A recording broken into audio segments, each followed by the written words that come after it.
Welcome, everyone, to the final interview in the Elevate series. We've been running this for 3 weeks, just over 3 weeks now, Bryan.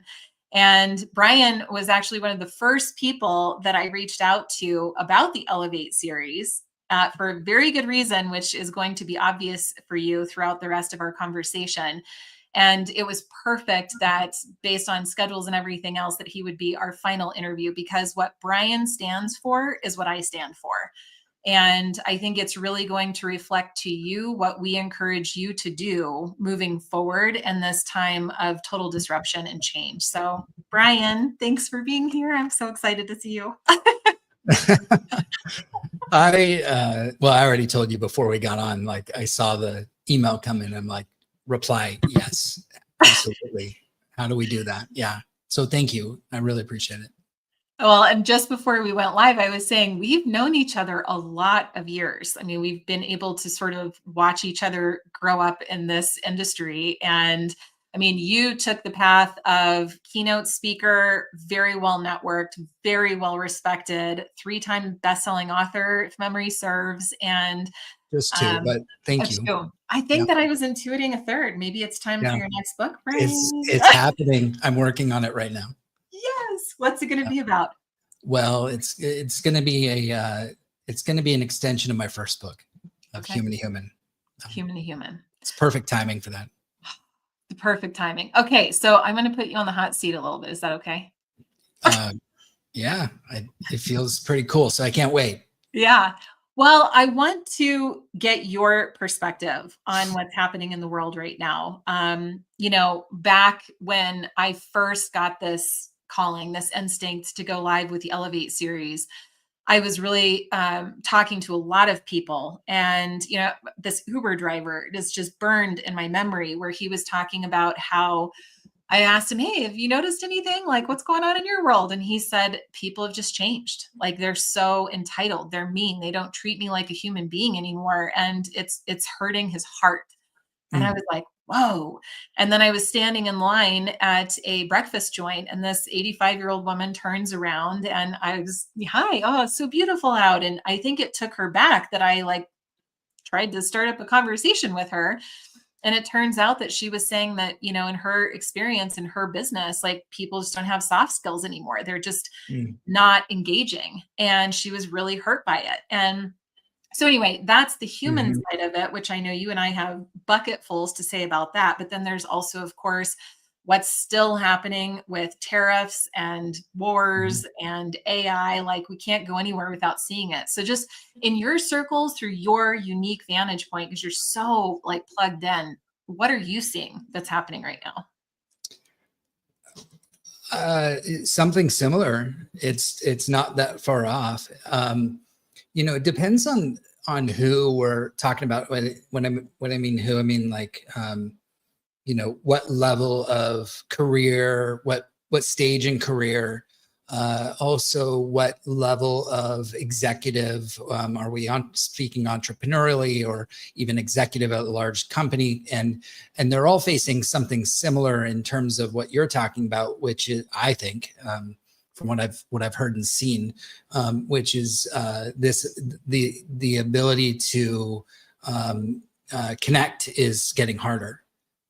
People are getting disconnected more so now than ever. It doesn't matter. I think it's across the board. So, the disconnection's happening everywhere. What I think is different is the struggle of staying relevant and staying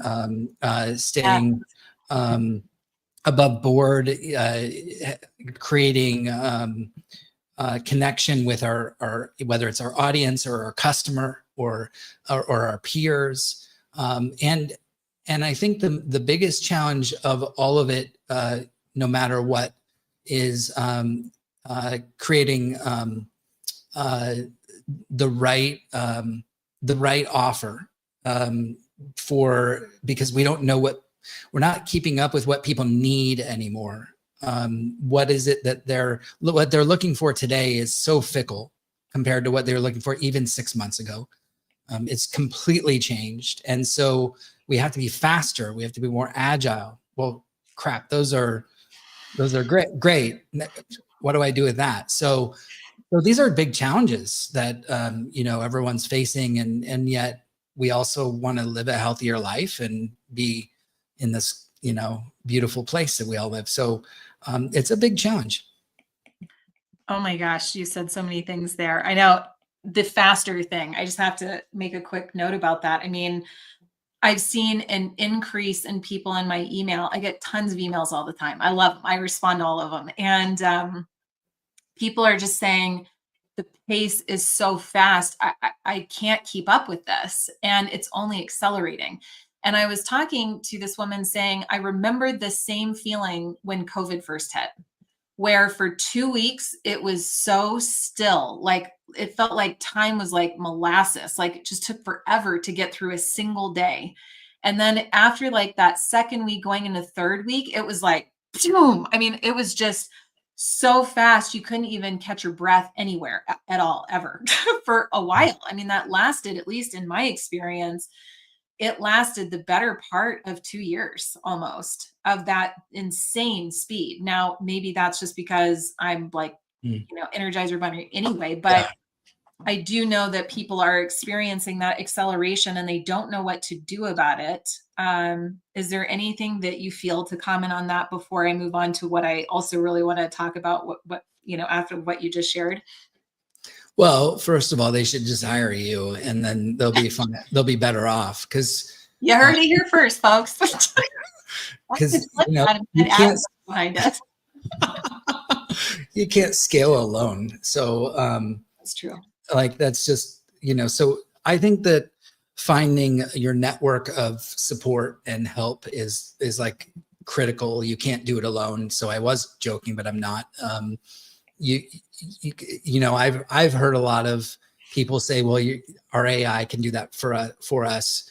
But there's a critical element that's missing from having and I get it. I understand why everyone's saying oh, well, my AI can be my therapist, or my AI can be my admin or my virtual assistant. And I get all that.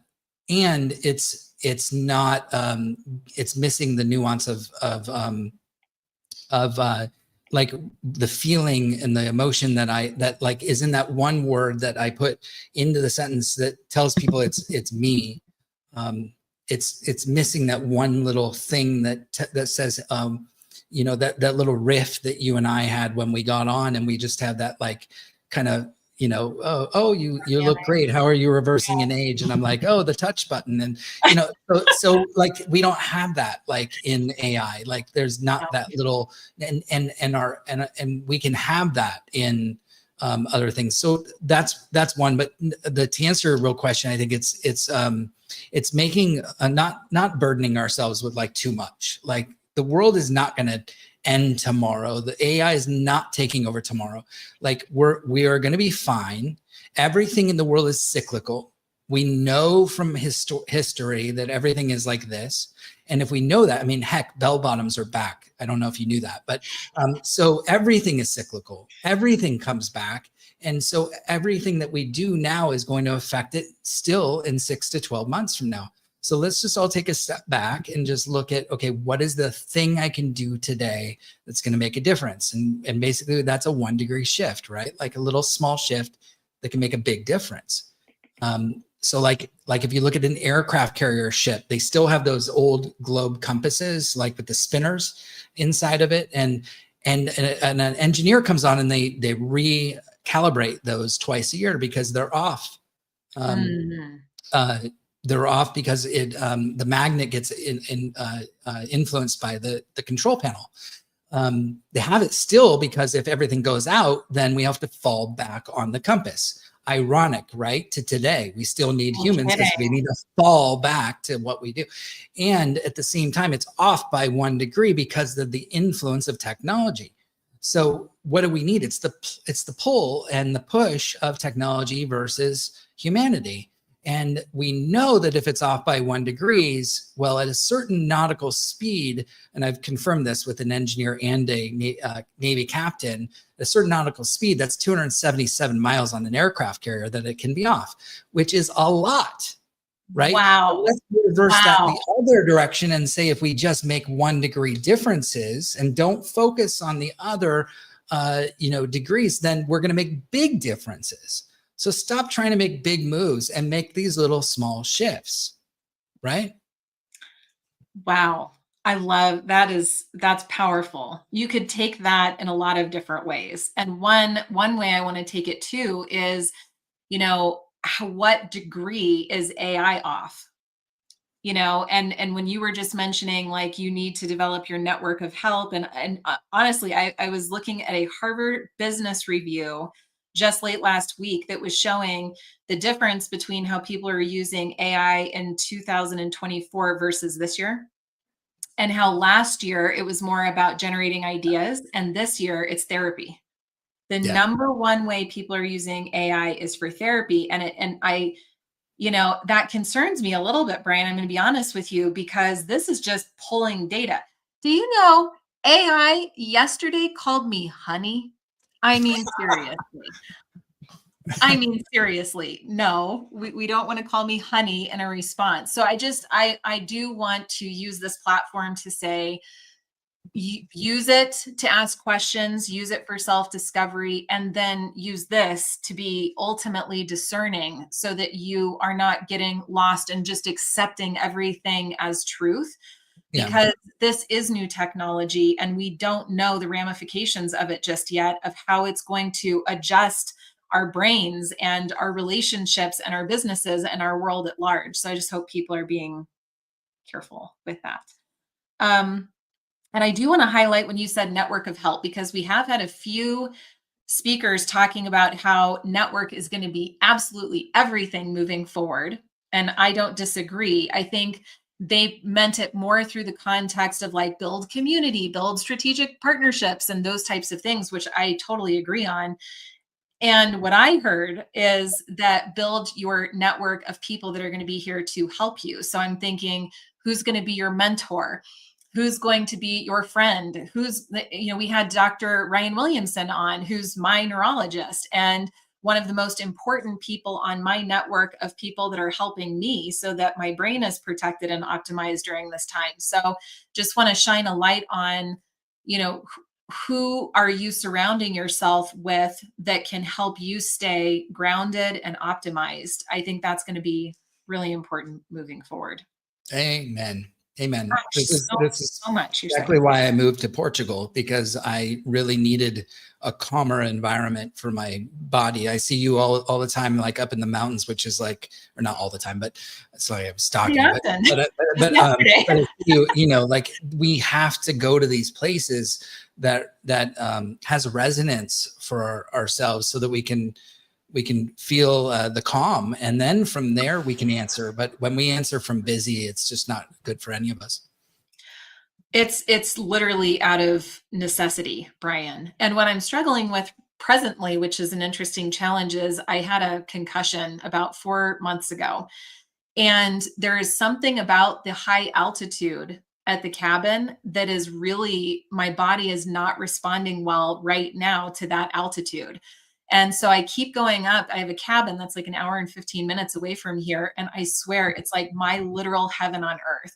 And I go there just to bring down my energy and wash out all of the buzzing that I get from the city. Like there's just so many people and so much going on. And I'm really sensitive to that. So nature is like, that's the first place I always want to go. But I'm challenged with it a little bit because I just get more headaches up there right now. And so I've had to then resort to still strength training that to improve that, but then coming up with new ideas to feel that same level of peace and grounding here in the city too.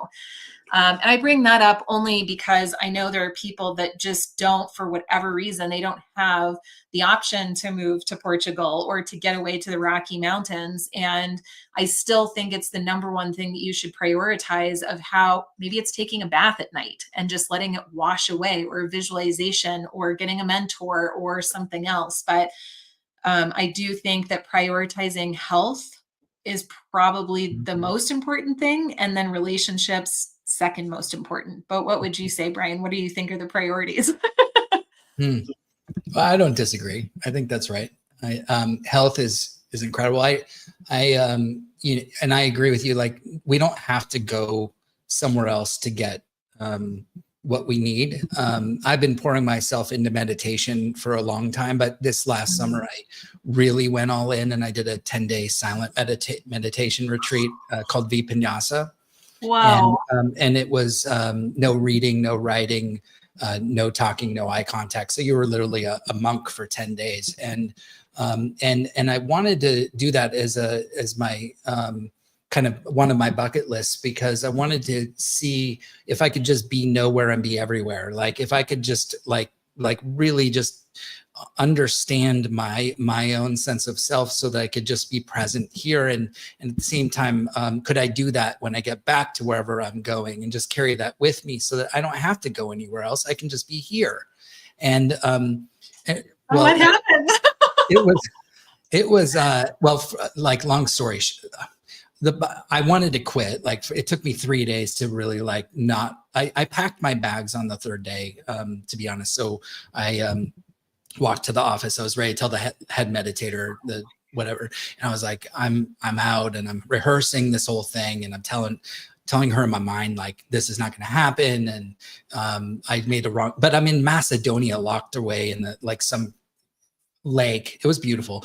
And I couldn't figure out how I was even going to get home and all this stuff. And then finally, like, it hit me. I'm like, what if I quit right before the magic happens? Like, tonight, like, I have this, because we're meditating 10 hours a day. So I'm like, what if tonight the meditation 9 is like the one, and I quit like in meditation hour 6, you know, of the third day. So it did.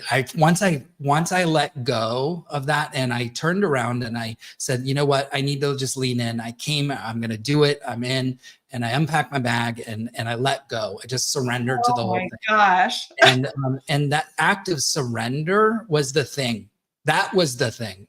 It wasn't the 10th hour. It wasn't the next day. It was the surrender to the thing. How do you do that thing though? Like, how do you just surrender? The knowing that you brought yourself to this situation, there's something always to learn out of everything. And if I don't know it now, I'm going to stay until I can feel it, unless my body is telling me there's harm and I need to leave. But it wasn't telling me that. It was saying, stay. There's some reason you put yourself here, and you don't know what that is yet. And so the magic can happen anytime. And once I let that go, it was there. And then the next day I had this magical experience, which we could talk about for an hour in another thing. But it was just like, it was magical. And then the rest of that time really, really allowed me to understand, like, we can be anywhere and be okay. That is such a powerful share. And I know you can see it on my face right now, but I'm in conversation with so many people that are just at the red line of the red line right now. I mean, they're just right there at their edge, and it's so fast. There's so much pressure. There's so much change. There's so much grief and questioning and I think that what is our tendency is just to say, stop, clear the decks. I need to retreat. This is too much, right? Just like you were getting up the courage to walk up and say, I quit. I'm out of here. You got to get out of this place. But that's why I was asking, like, how do you surrender? Because what you were just sharing about, like, you brought yourself to this moment. We all did, for varying degrees, right? The relationship you're in, the job you're in, the way that AI is threatening your job is creating also an opportunity, in my opinion. But whatever the narrative is that is in your mind and your body right now, you brought yourself to this moment. And what are you going to choose to learn from it and do? Because you might be right there on the other side of the surrender and the breakthrough. So I was just really reflecting on how that's such a beautiful story that people can really use right now, to not just quit. I'm quitting my mentor and my memberships and quitting everything so that I can try to self-protect, and just take a beat and say, wait a minute, this is a really unique time in history, in my history. What can I learn about this moment? How did I arrive here? And what do I choose to do next? Oh, that was so good. See, Bryan, you're the best.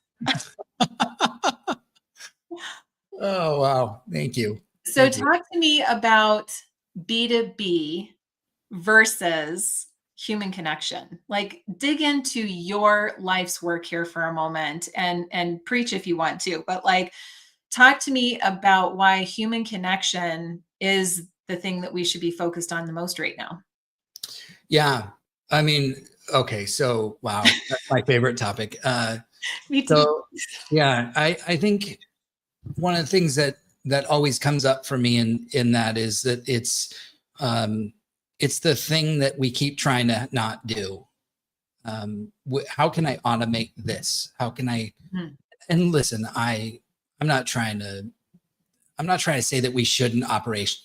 I love operations. Like it is I know it's yours too. Like I think that if we should operationalize something, then it'll make life easier. So that's not what I'm trying to say. Um, but if you were to whiteboard your entire sales process or your entire social process or all of it, all of your marketing, and sales, and then take a step back and go, where are the human moments of truth? It's so few times that people have like little human moments of truth. Like you're like, okay, well, I automated that, I operationalized that, I used AI for this. Where are we missing more that we could do with less? No. Where do we have more moments, just maybe one or two, that are more human? And just one or two, just not like, let's not overdo it, but at the same time, like what would make a little bit more, somebody more surprised, right? Or help them with something that just like scream, oh my God, they care. So these aren't things that I'm saying that we don't already know, but we're getting further away from it even more so now. And when we get to the point to where we are lacking, or we're creating our own self challenge, or challenging ourselves around having less empathy because we're automating more, and that's what will happen if we are bringing ourselves to more perfection, not imperfection. Oh. Then that's going to be harder, and that's going to take us away from being more human. And lastly, if we make everything more complex and not continue to simplify the process, like how do I add on? Remember what I said about the 1 degree shift? No, we want something to be really easy and simple, not make it over complex. So simplicity, empathy, and imperfection are always and should be the core tenets moving forward, and have been, to being our most honest human selves in business and life and our relationships. Yes. You know, I'm fortunate enough to be surrounded by a lot of heart-centered individuals, and they through a series of experiences that they've had in life, they have a unique perspective, just like you do, on the world. The challenge is that it seems like most of those individuals who are like, but wait, I see the way forward. It's right there, everybody. But they're not speaking up. They're not doing anything. They're just thinking it and sort of harboring it. And I'm over here saying, guys, now's your chance. Like this is the time. This is the moment that you were made for. Like all of those experiences and the stories and the struggles and the this and the that, it brought you to this moment. And what I want people to do is let her rip. Just open up, self-express. You don't need anything. You Mm. don't even need StreamYard. You can literally go live for free just using Instagram and Facebook. Like it's all here for you. But I just want people to self express, because that's the humanity that AI can never, ever, ever replace. The way that I would put a string of words together with my voice inflection, leaning in with all of my intensity and my poppies behind me. Like, that is what I'm advocating for. And, you know, Bryan, I've been watching so many internet marketers all within the last like 5 days, it seems like they're all dropping their bots. Uh, They've uploaded all of their content and all of their transcripts and everything. And you can buy bot Ben. That's not, I'm just picking a name, but you can buy bot Ben for a membership. And then Ben bot will be your mentor moving forward. And I can understand from like a scalability perspective, that makes sense if you are, you know, perhaps wanting to get on the bandwagon of AI, get ahead You also look at it as an opportunity to monetize and get more passive income.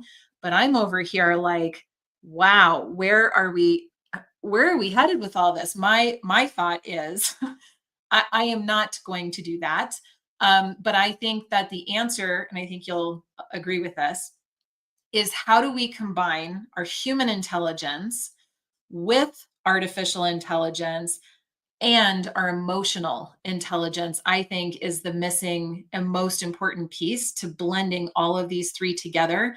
And Mm. that's the stand that Amber Vilhauer is taking officially, saying it out loud for the first time. That's where I've arrived, that I will work with AI in my own way to help Mhm. me expand my thinking to be even better for you. Yeah. But it would be a mistake to replace me, because I know how to protect your emotional intelligence and your voice so Mm. that you get to rise up as the leader that you were meant to be in a season like this. And we're all waiting for you. So I'm curious. I know we're almost, winding Oh down my at God. the time, but Bryan, I'm like fired up here. What do you think about this? I want to slow clap. Like, how do yes. Ah, Yes. Yes. So the only thing, the one thing that I wanted to ask out of everything that you said, but not one thing but what do you think is holding people back from expressing more, like you easy. said, like, because you said that that's the thing. So what is Yeah. the thing to hold it? What's the fear in that? It's okay. It's resistance. They know they are destined for this. They feel it inside. There's a whisper and it's growing. And so they feel like they are destined for something more, but there's this resistance holding them back. I actually talk about it in Infinite Impact, not to plug my book, but seriously, I dedicate a whole chapter to resistance. And then there's a chapter on the courage to course correct, which is identifying what I call an outdated belief that we formed a long time ago and never even knew it was there, but it's driving all of our behaviors and our actions. My outdated belief, Bryan, is when I am seen and heard, bad things happen. And I have 17 years of very good evidence to tell you how I formed that belief. But into my 20s and 30s and now 40s, I can see how that belief has held me back in my career. And I've had a very successful career, so don't get me wrong. But what could I have been if I were willing to stick my neck out even further, even younger? Yeah. So to me, it's resistance. You've got to identify what is the outdated belief that is shaping your worldview and causing you to do this. Yeah. Yeah. Aim. Yes. So that, God, so I now I'm know. going to plug your book. Uh, and that's exactly, so the thing that I could probably spend another hour talking to you about is the difference between introspection and past tripping. Because Okay. when we look back, I'm all for that. And taking that knowledge and shaping it and forming it into who now you are and can still be. But when we past trip or future trip, we're taken out of the present moment. And That's that's true. what defines the saboteur that tells us we're not enough. We should have done Mm, this. We could have done this. Why yep. didn't we do this? The future self of why aren't you doing this to make more of this? Or you should have done this yesterday. That would have been more.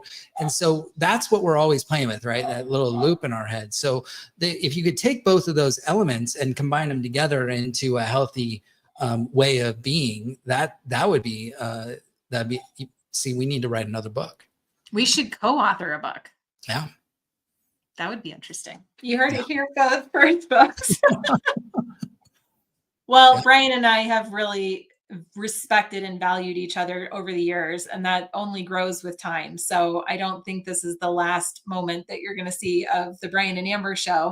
In fact, maybe we should come back for a part 2 and do a deeper, like, live stream conversation over the summer months, because why not? We have fun talking about this stuff anyway. For anybody else who wants to listen in, would get a lot of value out of it. But before I let you go, Bryan, and I don't want to, but what is the last thing that's on your heart to share? Just sort of an open mic moment You've got these entrepreneurs that are listening. I'm sure they got a lot of value out of today, but anything else coming up inside of you that you want them to know? If you take anything away from everything that we just talked about, I hope that you remember that being human right now more than ever is your competitive advantage. Because if everybody's standing out through all these other means, then think about what makes us more human and stands out in that way, because it's going to be few and far between. Yeah. So I'll leave it with that. Well, and I kind of want to take a nod back to how we started the Elevate series. The first interview that we had was with Ryan Levesque, the founder and CEO of the Ask Method.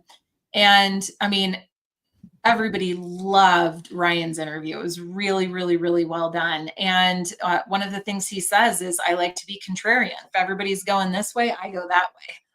And I do think that if the majority are jumping on the AI build your own bot bandwagon, Bryan and I are saying, and there's another way. And so I encourage you to consider that, everyone.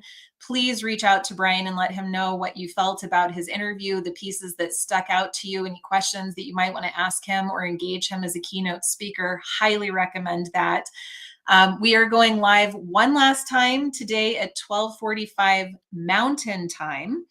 And that's my solo sign off. And so I'm going to now go back and really think about everything that's just unfolded in the last 3.5 weeks and what my perspective is, and just thank each of you for your attention, your support, your shares.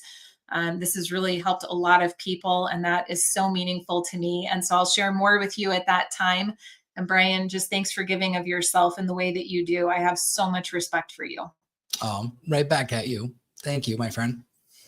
Okay. All right, everyone. We'll see you soon. Thanks so much.